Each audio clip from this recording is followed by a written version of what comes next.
Uraho neza. Kwaguka kw'imitsi y'ubwonko nibyo bituma umuntu aba umuhanga. Uyu munsi tugiye kureba ibanga ry'ubwonko, icyo abahanga b'inzobere bavuga ku bwonko, icyo wakora ngo bwaguke, ube umuhanga, indyo warya kugira ngo yagure ubwonko bwawe. Mbese muri icyo tugiye kureba byose wakenera ngo ubwonko nk'icyo gitunze isi, giteza imbere isi, gikure. Ntujye kure. Ubwonko bw'umuntu ni igice kibumbatiye kandi gitunze isi. Kibasha gukemura ibibazo byose biri muri iyi si kandi biremereye, no kugenzura buri kintu cyose kiri muri iyi si mu buzima bwacu. Ariko ibyo tuzi ku bwonko ni bike cyane ku byo ubwonko bwakora. Mu by'ukuri twese turabizi ubwonko babufata mu kiganza cyawe, ariko nabwo bwabasha gupfumbata isi bukayiteza imbere cyangwa se bukayirimbura burundu binyuze mu basiyantifike. Niyo mpamvu tugiye kureba icyo abasiyantifike n'abahanga bavuga ku bwonko. Muri iki kiganiro turibanda cyane ku makuru mashya ava ku bitekerezo by'abahanga cyangwa se abasiyantifike mu bijyanye n'ubwonko. Dusobanukirwe uburyo ubwonko bukora kandi turebe uko ibiryo turya bigira akamaro ku bwonko cyangwa se bibwangiza cyane bikomeye. Mu gice cya mbere tugiye kureba ihinduka ry'ubwonko. Ese abahanga bavuga iki ku ihindagurika ry'ubwonko, gukura kwabwo cyangwa se gusigingira kwabwo? Ese ni kubera iki umuntu abavukana n'undi, umwe akaba umuhanga undi akaba umuswa, kandi mu by'ukuri genetic cyangwa se byavuye ku babyeyi ari bimwe? Ahangaha tugiye kureba impamvu zibitera n'icyo wakora ngo byiyongere cyangwa se ubwonko bwawe bukure. Mbere na mbere reka turebe icyo bita neuroplasticity. Neuroplasticity, iyi ni teori ivuga ko ubwonko budakora nk'imashini, ahubwo buhinduka bitewe na situation urimo cyangwa ugenda unyuramo. Ese abahanga bavuga iki ku bwonko? Reka duhere ku munyabwenge wa mbere ku by'ubwonko witwa Santiago Ramon Cajal. Santiago Ramon Cajal yavuze kuri teori ivuga ko umuntu nyirizina ari we mubaji w'ubwonko bwe. Uyu Cajal ufatwa nka papa cyangwa se nka father of brain, niwe muntu nk'inkingi cyangwa se ufatwa nka papa w'abavuga ku bwonko cyangwa se abascientifique biga ku bwonko. Ubu yavuze yuko umuntu wese ari we wiremera cyangwa se wibariza ubwonko bwe. Ese yashatse kuvuga iki? Yavuze ko ubwonko bwacu bufite ubushobozi bwo guhinduka, ibyo yise power to change. Bityo umuntu yiga ubumenyi bushya ndetse nk'uko umuntu afite ubushobozi bwo kuba yafasha kumva cyangwa se kumenya situation cyangwa se kwanaliza situation nshya cyangwa se ikibazo gihari, ndetse akanigiramo ibitekerezo bishya. Ndetse anavuga ko buri ubwonko bufasha mu gukiza igikomere, nk'iyo umuntu yavunitse cyangwa se afite igisebe, buriya kugira ngo gikire nabyo ubwonko bufasha mu kurema utunyangingo bufashije ubudahangarwa bw'umubiri mu kurema ibajya gufasha ahandi hangiritse ku mubiri. Muri make avuga ko learning is changing mind, bisobanuye ko kwiga ni uguhindura imyumvire. Muri make bivuze yuko buri muntu wese afite ubushobozi bwo guhinduka cyangwa se bwo guhindura ibimurimo cyangwa se ibyo yarazi akabihindura binyuze mu kwiga. We rero yemera yuko kwiga cyangwa se ubwonko ni ubushobozi bwo guhinduka, bisobanuye ko unahindura ibyo wari urimo. Anongeraho ko twigira muri experience tunyuramo cyangwa se mu bintu byinshi tunyuramo, ari ibyo butuha cyangwa se dukomereza ubwenge. Umuscientifique uvuga ku bwonko wa kabiri n'uwo bita David Eagleman. Uyu Eagleman we avuga ko uko ukoresha ubwonko bwawe nibyo bikugira uwo uri we. Nubukoresha neza sosiyete izakubaha, ariko nubukoresha nabi ntabwo izakubaha. Avuga ko ubwonko bwacu buhora buhinduka kandi bugakora bitewe n'ibyo cyangwa se n'uburyo ubukoresha. Amakuru mashya wungutse, new experience. Amakuru mashya wungutse ese uyakoresha ute? Ese ibintu bikeya cyangwa se byinshi wize ni iki bihindura mu buzima bwawe? Ese ubundi uriga? Hari umuntu wakira ibintu bishya ariko akimara kubyakira agafata nk'ibisanzwe. Icyo gihe rero ubwonko bwe n'ubundi ntacyo buhinduraho. nta n'ikintu ugiye guhindura ku myitwarire ye. Ariko niba wakiriye new experience cyangwa se ubumenyi bushya, ubwo bumenyi ukabukoresha uhindura bimwe mu byo wakoraga cyangwa se mu buzima wari ubayemo ukagira ibyo uhindura, icyo gihe wahinduye ubuzima bwawe bitewe n'ibintu bishya wakiriye. Reka tuvuge ku bijyanye no guhanga udushya cyangwa se kuvumbura cyangwa se problem solving, gukemura ibibazo. Ahangaha turavuga ku muhanga cyane uzwi cyane bita Albert cyangwa se Albert Einstein. Uyu Albert Einstein we avuga yuko cyangwa se yizera ko kugira ngo dukemure ibibazo byo mu isi cyangwa se muri sosiyete, tugomba guhindura uburyo dutekerezamo. Niba wari umukene, kugira ngo ukire, mbere na mbere ugomba kubanza guhindura uburyo utekerezamo. Niba wagiraga umujinya cyangwa se witwaraga nabi, kugira ngo bihinduke banza uhindure imitekerereze yawe.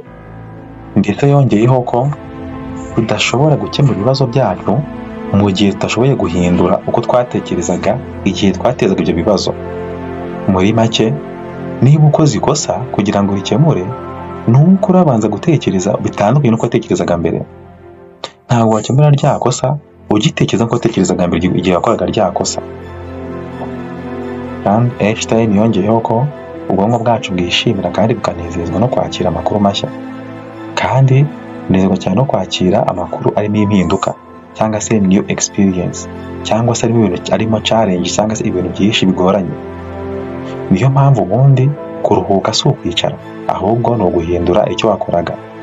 Cyangwa se urugero, niba wenda wari uri kwiga ukumva unaniwe, buriya si buri gihe ngo ujye kwicara, oya. Ushaka wenda nigaga imibare, wahinduka iga biology mu rugero wenda.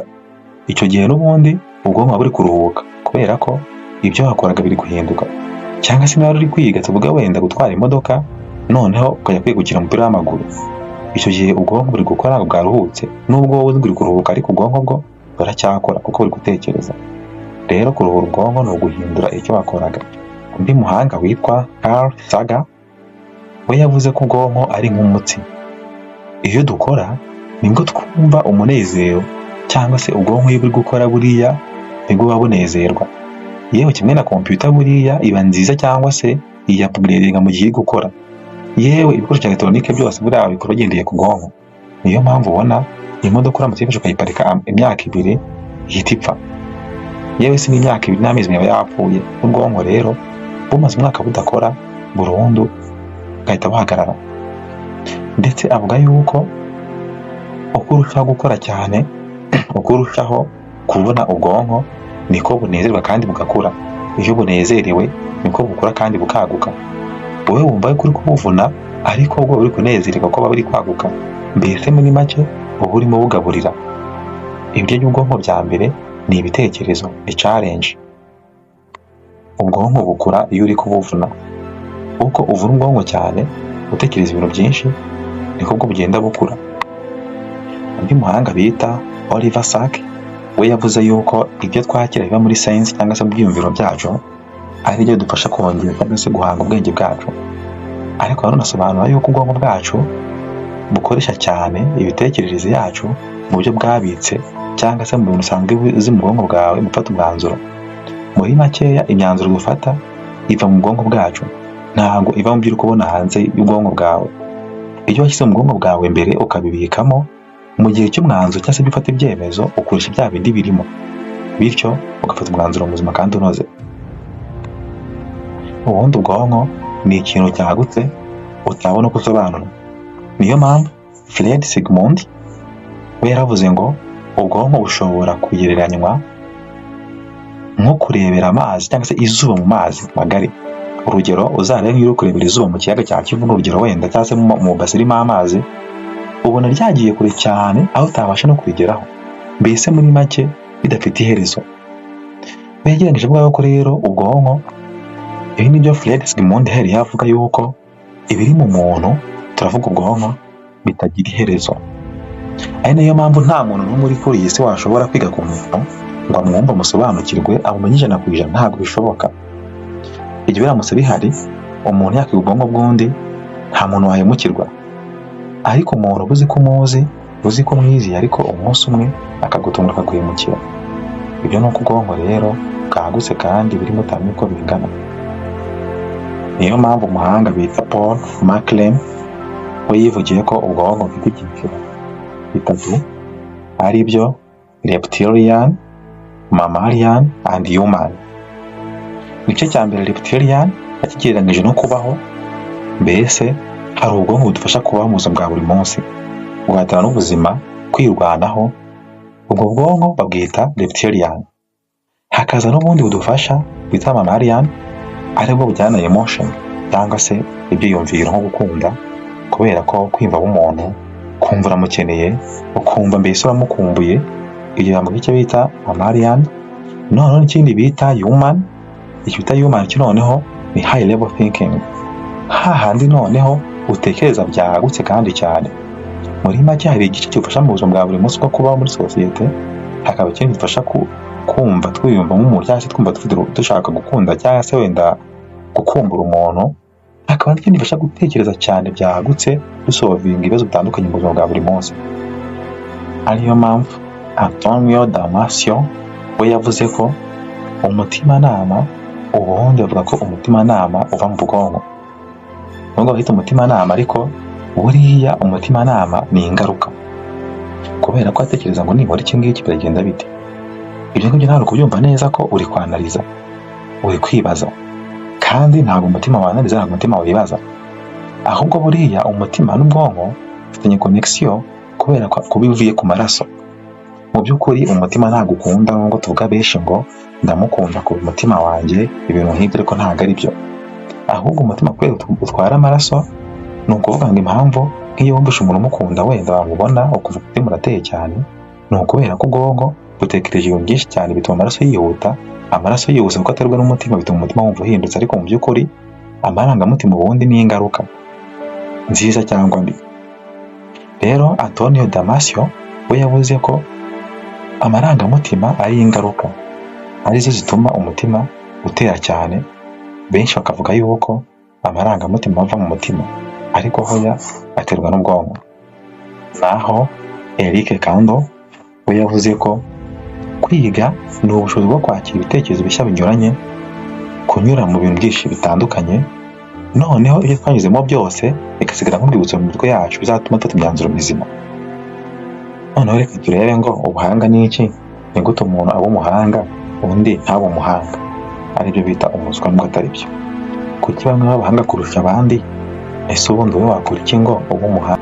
Kuko ubwenge ntabwo buva ku babyeyi gusa nk'uko benshi babivuga, ahubwo bituruka ku buryo ubukoresha. Uko ukoresha ubwonko cyane,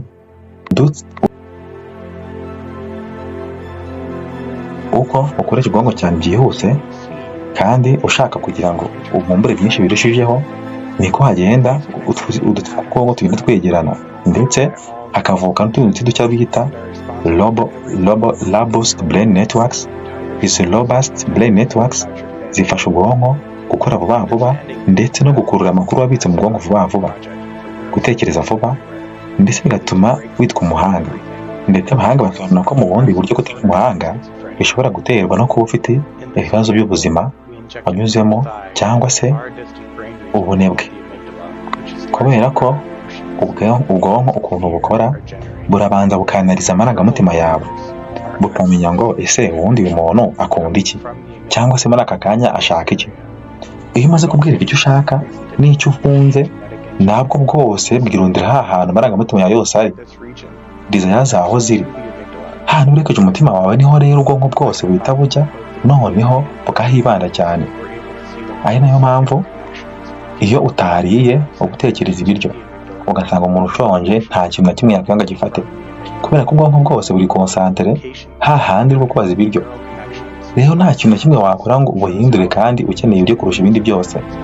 Cyangwa se urugero nk'umwana utabye batumvikana bahora barwana, yageze mu ishuri abatekereza ku babyeyi be, kubera ko ubundi abashakashatsi bavuga yuko umwana nibura mu munsi amasaha yose atasinziriye menshi atekereza ku mubyeyi we. Rero iyo umubyeyi atishimye kandi abibona, icyo gihe umwana icyo ahita akora nta kindi, ni ubwonko bwe bwose bwimukira ku mubyeyi we utabanye neza n'undi mubyeyi we, bigatuma noneho aba concentré ku babyeyi kurusha uko aba concentré ku masomo ye. bityo umwana akaba umuswa. Aho ni ku rundi ruhande. Cyangwa se wenda urugero nk'umwana wenda w'imfubyi abatekereza ababyeyi be yabuze uko abanye mu rugo n'abandi afite ababyeyi ukuntu babayeho, agahugira muri ibyo ubwonko bukajya mu gukemura ibyo bibazo byindi ari kwibaza. Ibibazo yibaza buri munsi rero ubwonko buhangana nabyo aho guhangana n'ibindi bari kwiga bishya. Bityo rero ugasanga wenda ntabwo ari gutsinda neza. Ari naho usanga umwana yigunze cyane atavuga kubera ko ubwonko buyikwaniriza bugereranya ababyeyi badahari ndetse n'ababyeyi b'abandi bahari, ibyo babakorera nuko babafata we adafatwa. Bityo rero bigatuma umwana yigunga. Ari nayo mpamvu twagira inama abantu bose bafite abana batoya kutabana nabi, cyangwa se abari abana b'imfubyi kugereza kubabera nk'ababyeyi cyangwa se bakabera aho bakabaye bari. Bityo umwana ubwonko bwe bugakanguka, bya bindi agenda akagereranya n'abandi bana bigashira, ahubwo akaba concentré akibanda ku bindi bye bya buri munsi bifitiye akamaro. Kandi ikindi, niba hari umwana uzi umeze gutyo ufite ibibazo nk'ibyo, zirikana neza ko ubwonko ni dynamic cyangwa se burahinduka.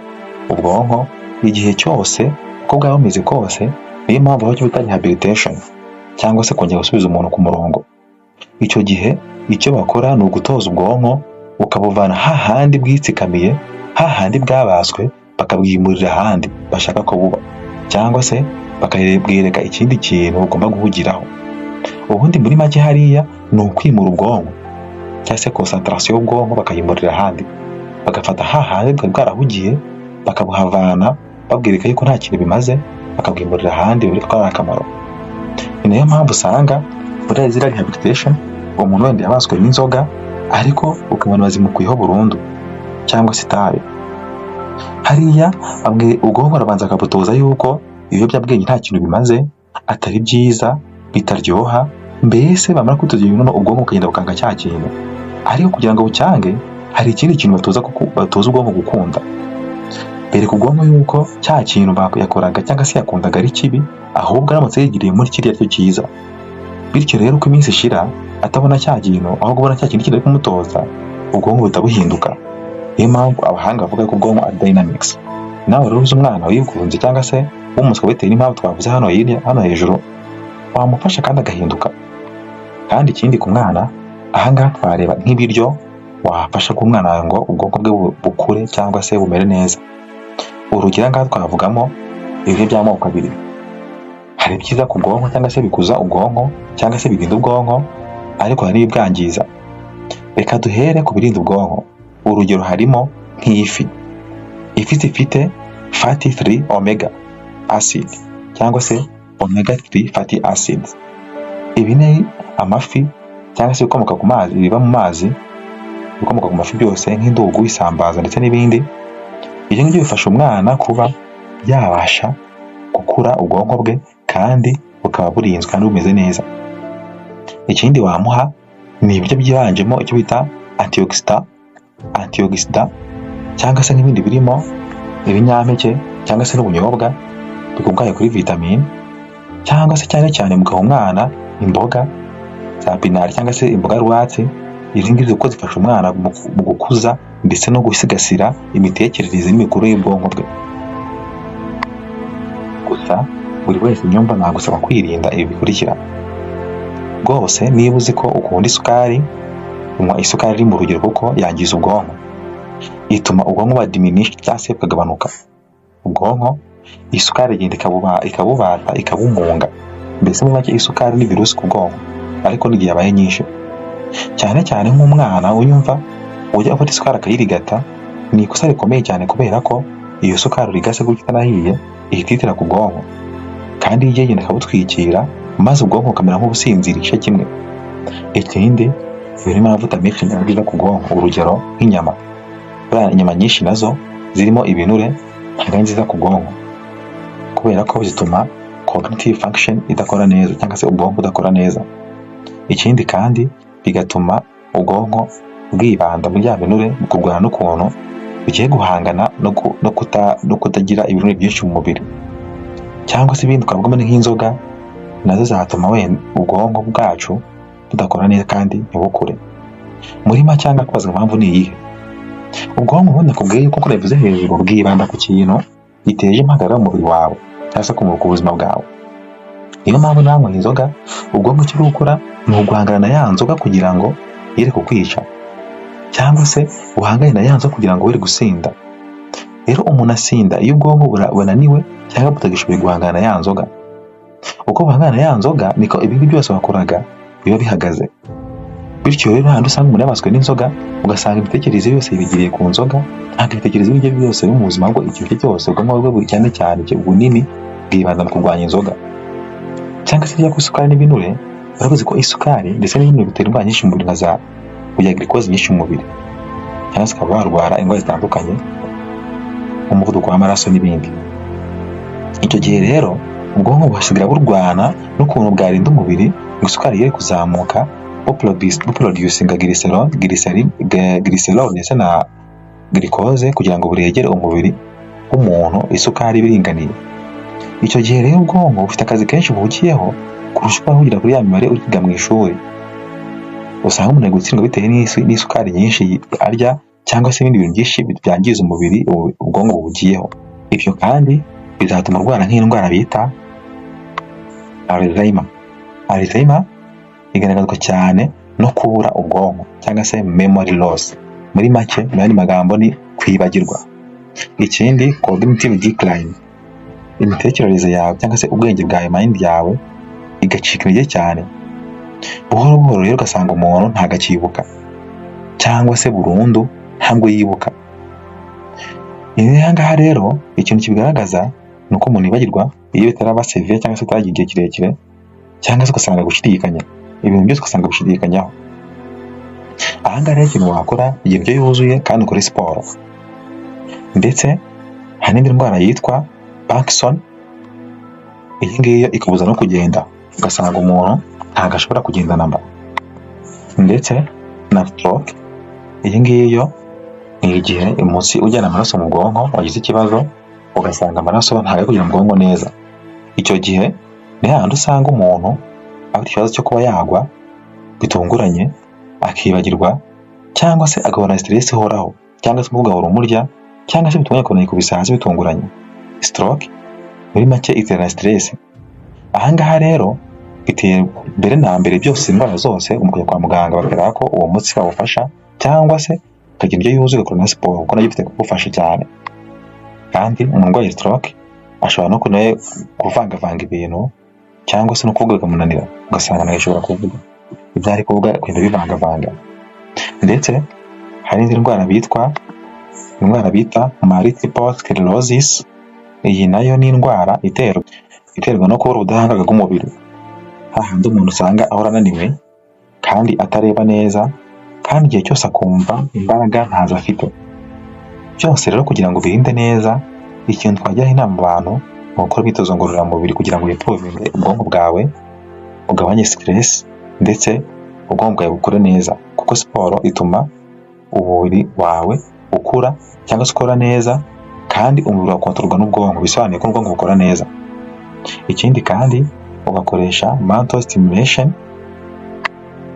Aha ngaha twavugamo gukora imyitozo cyangwa se ibintu bikangura ubwonko. Urugero wakora nka puzzle cyangwa se imikino yo kuvumbura, cyangwa se ya mikino nka dame n'ibisoro n'ibindi, cyangwa se ugashakisha by'ikibuga ibintu bishya utaruzi, niyo skills. Ikindi wakora cy'ibanze cyihutirwa ni ukurya indyo yuzuye kandi ukagabanya stress. Waba ufite stress ugashaka ikindi kintu ukora cyane cyakuruhura nko kumedita bita meditation, mindfulness, cyangwa se ukiyumahoro, ndetse cyangwa se ukashaka ikintu kiratuma nk'umuntu muganira kiratuma wumva ko utekanye, cyangwa se kugira positive impact brain function, hahandi ikintu kiba ariko ukabasha kucyakira. Ikintu cy'ingenzi cyane abantu benshi batitaho kandi badaha agaciro cyica ubwonko kandi kikabyangiza kurusha ibindi byose twavuze hejuru, ni ukutaryama. Ryama nibura amasaha 8, kuko utaryamye ibyo byangiza ubwonko kurusha twavuze hejuru byose. Umuntu cyane cyane ku mwana utaryama rwose we neza aba ameze nk'uwo bari kwica ahagaze, kubera ko uwo mwana ubwonko bwe ntabwo bukura na gato, kuko ubwonko bukura nijoro umwana yasinziriye, kubera ko ibindi byose by'umubiri biba bituje, noneho ubwonko nabwo bukarema izindi seri nshya cyangwa se utundi tuyangingo dushya dutuma umuntu cyangwa se ubwonko bw'umuntu bukora neza kandi bukura. Kandi bakarushaho kwaguka bitewe n'uko umwana aba nta zindi stress zindi afite, ubwonko bwibanda neza ku mubiri gusa.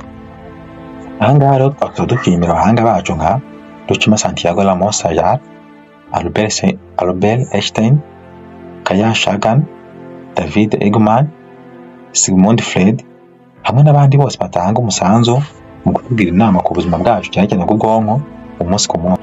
Iyi document yatubwiraga uko twakita ku bwonko bwacu, tukamenya uko bukora, ibyiza wakorera ubwonko bwawe, ibiryo wakwirinda bibi byakwangiza ubwonko bwawe, n'icyo wakora kugira ngo ubwonko bwawe burusheho improvinga cyangwa se gutera imbere kugira ngo ubwonko bwawe burusheho gukura, ndetse n'icyo wakorera umuntu igihe ubona ubwonko bwe bwarahagaze butagikura cyangwa se butagifata neza. Ahangaha nababwira yuko kuvanga umuntu n'umuswa, icyo twababwira kuri iyi video ni uko bitarimo. Reka twari tubagira inama yuko nta muswa uriho, umuswa ntawe ubaho, ndetse ufite ubwenge buke ntawe ubaho, ahubwo byose bituruka ku kuntu ukoresha ubwonko bwawe. Nawe rero tangira wita ku bwonko bwawe, kuko ubwonko bw'amoteri y'umubiri nibwo bufasha umubiri kugira ngo ubashe kugira icyo ukora cyose. Ubwonko buhagaze wahita upfa. Rero inama nakugira, kurikira ikiganiro cyose kandi ukore subscribe, share na like na comment kugira ngo utugire inama natwe icyo twahindura. Turagusabye bana natwe ibiganiro bizakurikira, kandi tugushimiye ko wabanye natwe. Ni ukuri turagukunda. Murakoze cyane. Iyi ni Alliance 5 Official. Murakoze.